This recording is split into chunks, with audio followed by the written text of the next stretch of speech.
मैं doctor Manoj Moolchandani.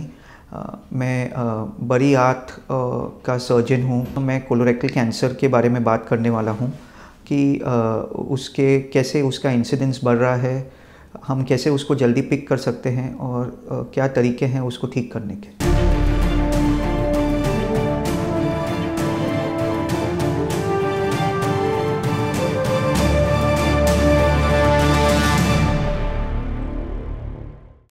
Colorectal cancer जो बड़ी आंत का कैंसर है, आज थर्ड कॉमनेस्ट कैंसर है अपने देश में और 15 से 20 साल पहले ये 7वें नंबर पे था।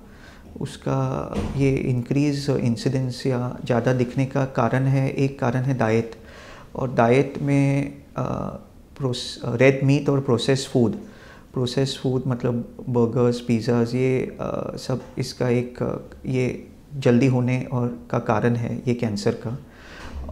दूसरा कारण है अपना लाइफस्टाइल, अल्कोहल, स्मोकिंग और मोटापा।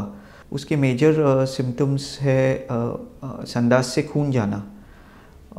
कोई सडनली संडास से खून देखे तो प्लीज़ उसे इग्नोर नहीं कीजिए। इसमें पेशेंट और डॉक्टर दोनों इन्वॉल्व है, क्योंकि हर ब्लीडिंग बहुत ज़रूरी है उसका टेस्ट किया जाए और उसका एक कारण ये ब्लीडिंग का कैंसर होता है। दूसरा इसका सिम्टम है कि अपने संडास का हैबिट चेंज होना। जो दिन में एक बार जा रहा है और वो सडनली बोले कि मैं 2-3 बार जा रहा हूँ और ये 1 या 2 हफ्ते तक प्रक्रिया चालू रहे, तो प्लीज़ ये सिम्टम को इन्वेस्टिगेट करना चाहिए, क्योंकि हो सकता है ये कोलोरेक्टल कैंसर का अर्ली सिम्टम हो। तीसरा जो बहुत इम्पॉर्टेंट सिम्टम है अनीमिया, या हम लो हेमोग्लोबिन बोलते हैं। अपने देश में बहुत लोग अनीमिया के शिकार है। बहुत ज़रूरी है कि अनीमिया, लो हेमोग्लोबिन का एक कारण है कि संडास से खून जा रहा हो और पिक नहीं हो रहा हो। तो बिफ़ोर हम कोई अनीमिया को ट्रीट करें, प्लीज़ हम एक स्टूल टेस्ट करके देखें कि उसमें खून जा रहा है कि नहीं, क्योंकि अगर उसमें खून जा रहा है और स्पेशली वो पेशेंट 50 इयर्स के ऊपर है तो उसका टेस्ट करना चाहिए कि वो कैंसर के कारण तो नहीं है।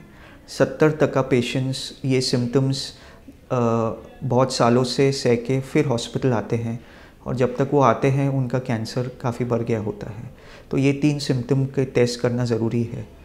नाउ कैंसर डायग्नोसिस में बहुत तरक्की हुई है और हम बहुत एडवांसमेंट्स हुए हैं, बट इसका गोल्ड स्टैंडर्ड है एक कोलोनोस्कोपी, जो एक दूरबीन की जांच होती है जो संडास के जगह से करते हैं, और अगर कुछ सस्पिशियस लीजन या कैंसर जैसा दिखे तो उसकी बायोप्सी लेते हैं। वो गोल्ड स्टैंडर्ड टेस्ट है ये कैंसर डिटेक्ट करने का। ये कैंसर अगर अर्ली स्टेज में डिटेक्ट होता है तो ये ऑपरेशन करके वो भाग आंत का निकाल के उसे ठीक किया जा सकता है। और अभी उसमें बहुत नए तरीके आए हैं और ये ऑपरेशंस आजकल दूरबीन से होते हैं, लैप्रोस्कोपिकली और रोबोटिकली। तो पेशेंट 4 से 5 दिन हॉस्पिटल में रहते हैं और 1 या 2 हफ्ते में अपने काम पे जा सकते हैं। कीमोथेरेपी में भी बहुत एडवांसमेंट्स हैं। तो जो कैंसर स्प्रेड हुए हैं, पहले जो 6 महीने लोग रहते थे, अभी 2 से 5 साल रह सकते हैं, बिकॉज कीमोथेरेपी नए दवाइयों के कारण ये कैंसर को कंट्रोल किया जा सकता है। मैं ये आपको मैसेज देना चाहूँगा कि कोलोरेक्टल कैंसर का इंसिडेंस बढ़ा है, उसके बढ़ने के कारण हैं हम जो खाना खा रहे हैं और एनवायरमेंटल फैक्टर्स। और उसमें बहुत ज़रूरी है कि ये कैंसर जल्दी पिक हो। तो जिसको भी संडास से खून जाए या संडास की हैबिट चेंज हो कि वो ज़्यादा जाने लगे संडास को, या उसका हेमोग्लोबिन कम हो, ये 3 चीज़ें होने से अगर हम जल्दी उसे इन्वेस्टिगेट करें तो हम ये कैंसर जल्दी पिक कर सकते हैं, और जल्दी पिक करते हैं तो वो पेशेंट्स को हम क्योर कर सकते हैं।